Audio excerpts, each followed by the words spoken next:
يا أيها الذين آمنوا ادخلوا في السلم كافة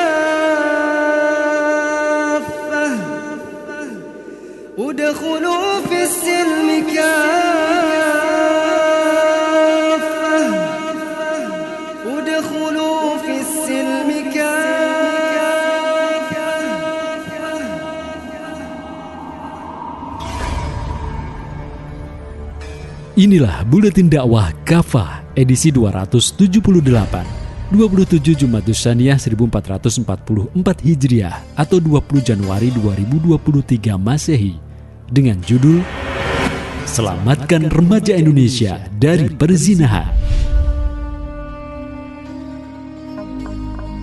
Moral remaja Indonesia kian kritis. Ditemukan laporan ratusan siswi SMP dan SMA di Ponorogo, Jatim meminta dispensasi nikah akibat sudah hamil sebelum menikah. Fakta tersebut dibenarkan Ketua Lembaga Perlindungan Anak LPA Jatim Anwar Solikin. Bahkan di seluruh Jatim, berdasarkan data dari Pengadilan Tinggi Agama Surabaya, angka permohonan dispensasi nikah atau DISKA pada 2022 mencapai 15.212 kasus. Sebanyak 80%-nya karena telah hamil. Dari Indramayu, Jawa Barat juga dilaporkan ada ratusan remaja putri usia di bawah 19 tahun alami kasus serupa. Sepanjang 2022 terdapat 564 pengajuan dispensasi nikah yang diputuskan hakim. Kebanyakan pernikahan usia muda itu terjadi karena hamil sebelum nikah.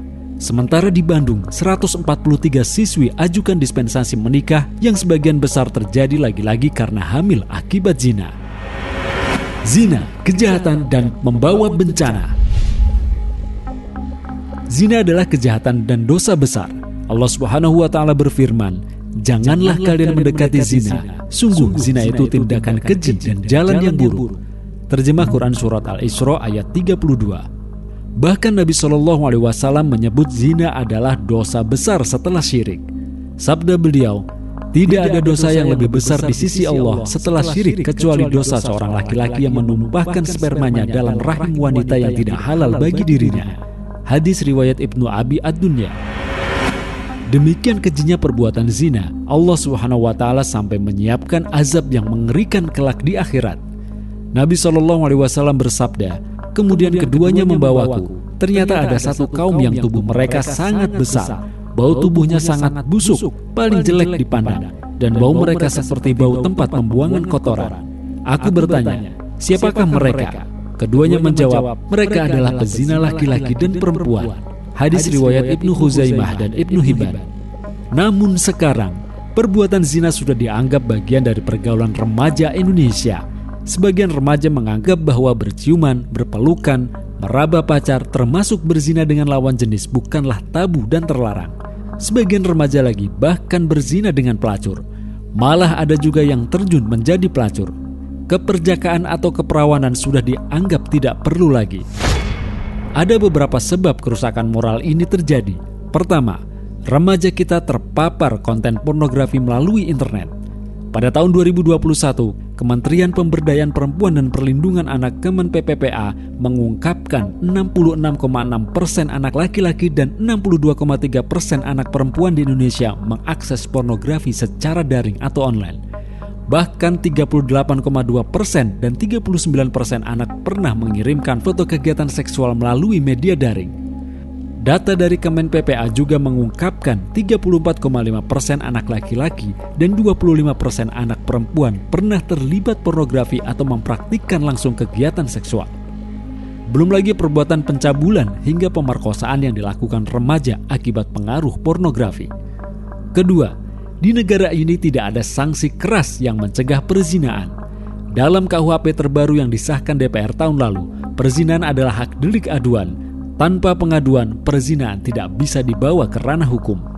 Padahal perzinahan adalah perbuatan kriminal yang berpotensi mendatangkan azab Allah SWT bagi masyarakat.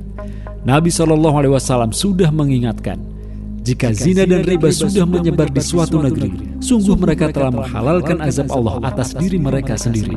Hadis riwayat Al-Hakim. Umat harusnya melihat bahwa perbuatan zina bisa mendatangkan berbagai bencana. Kehamilan yang tidak diinginkan akibat zina bisa membuat pelakunya stres. Pasalnya, mereka tidak siap menjadi ayah atau ibu di usia muda yang selanjutnya berdampak pada pelantaran anak yang dilahirkan. Belum lagi risiko rusaknya nasab atau garis keturunan karena perzinaan. Tidak sedikit remaja putri yang hamil karena berzina lalu melakukan aborsi. Padahal aborsi beresiko mendatangkan gangguan mental berupa trauma, mengancam kesehatan seperti alami pendarahan berat, infeksi, sepsis atau kelanjutan dari infeksi, kerusakan rahim, peradangan panggul, dan endometritis atau radang pada lapisan rahim. Perzinahan juga membuka peluang bagi naiknya infeksi menular seksual atau IMS di kalangan remaja. Tahun 2018, spesialis kulit dan kelamin Dr. Hani Nilasari menuturkan, remaja yang jadi pasien infeksi menular seksual bertambah termasuk usia SMP. Data di RSCM menunjukkan bahwa sekitar 15% dari kasus IMS baru yang dilaporkan terdiri dari anak berusia 12-22 tahun. Berdasarkan data rekam medis Poliklinik Ilmu Kesehatan Kulit dan Kelamin Divisi Infeksi Menular Seksual di RSUP Dr. Hasan Sadikin tahun 2013, terdapat 900-an pasien IMS. Sebanyak 9% dari jumlah tersebut adalah pasien berusia 10-19 tahun. RSUD Sutomo Surabaya mencatat ada sekitar 30 pasien IMS berusia muda setiap bulannya. Inilah peringatan yang sudah disampaikan baginda Nabi SAW. Tidaklah tampak perbuatan keji atau zina di suatu kaum sehingga dilakukan secara terang-terangan, kecuali akan tersebar di tengah-tengah mereka taun atau wabah dan penyakit-penyakit yang tidak pernah menjangkiti generasi sebelumnya. Hadis riwayat Ibnu Majah. Islam melindungi masyarakat. Tidak ada ideologi yang memberikan perlindungan umat manusia dari kejahatan zina kecuali Islam. Syariah Islam akan menciptakan kehidupan remaja dan masyarakat yang berkah dan mulia. Pertama, Islam akan mendidik para remaja agar berkepribadian Islam dan berakhlak mulia, yang malu dan takut berzina. Nabi SAW bersabda, ada 7 golongan yang dinaungi Allah dalam naungannya pada hari ketika tidak ada naungan kecuali naungannya. Seorang pria yang diajak berzina oleh seorang wanita yang mempunyai kedudukan lagi cantik, lalu pria itu berkata, sungguh aku takut kepada Allah. Hadis riwayat Al-Bukhari.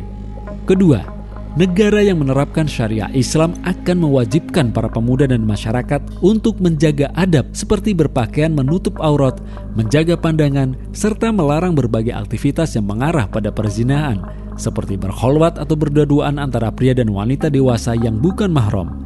Nabi SAW bersabda, ingatlah, tidaklah seorang pria berkholwat dengan seorang wanita kecuali yang ketiganya adalah setan. Hadis riwayat Ahmad.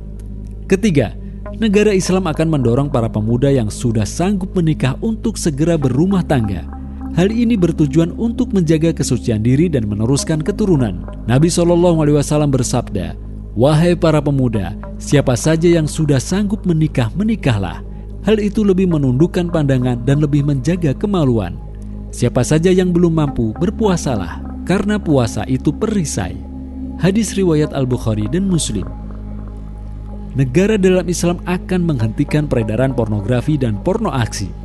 Sanksi tegas akan dijatuhkan kepada pembuat, pelaku, dan pengedar konten-konten pornografi, yakni sanksi ta'zir berupa penjara 6 bulan. Negara Islam juga akan menjatuhkan sanksi tegas kepada para pezina. Pezina yang belum menikah atau ghair muhsan, seperti pemuda dan pelajar, diancam 100 kali hukuman cambukan. Pezina yang sudah menikah atau muhsan akan dijatuhi rajam hingga mati sebagaimana Nabi SAW lakukan terhadap seorang perempuan Al-Ghamidiyah dan lelaki bernama Ma'is bin Malik. Perzinahan dalam Islam bukanlah delik aduan. Zina haram secara mutlak sekalipun dilakukan atas dasar konsen atau suka sama suka.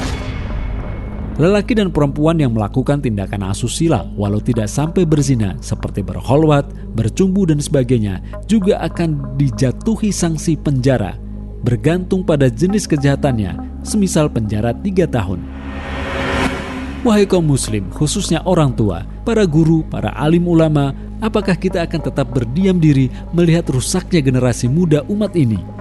Sadarkah kita bahwa semua terjadi karena sekulerisme liberalisme dijadikan aturan kehidupan, sedangkan Islam hanya dipakai untuk urusan ibadah dan akhlak belaka? Sementara itu pemuda-pemuda yang taat syariah malah dibully sebagai sok moralis dan radikal. Padahal Allah SWT sudah menurunkan agama ini sebagai ideologi terbaik dengan membawa hukum-hukum terbaik dan sampai kapanpun tidak akan bisa mendapatkan solusi terbaik melainkan dengan menerapkan syariah Islam secara kafah dalam kehidupan. Masihkah kita ragu?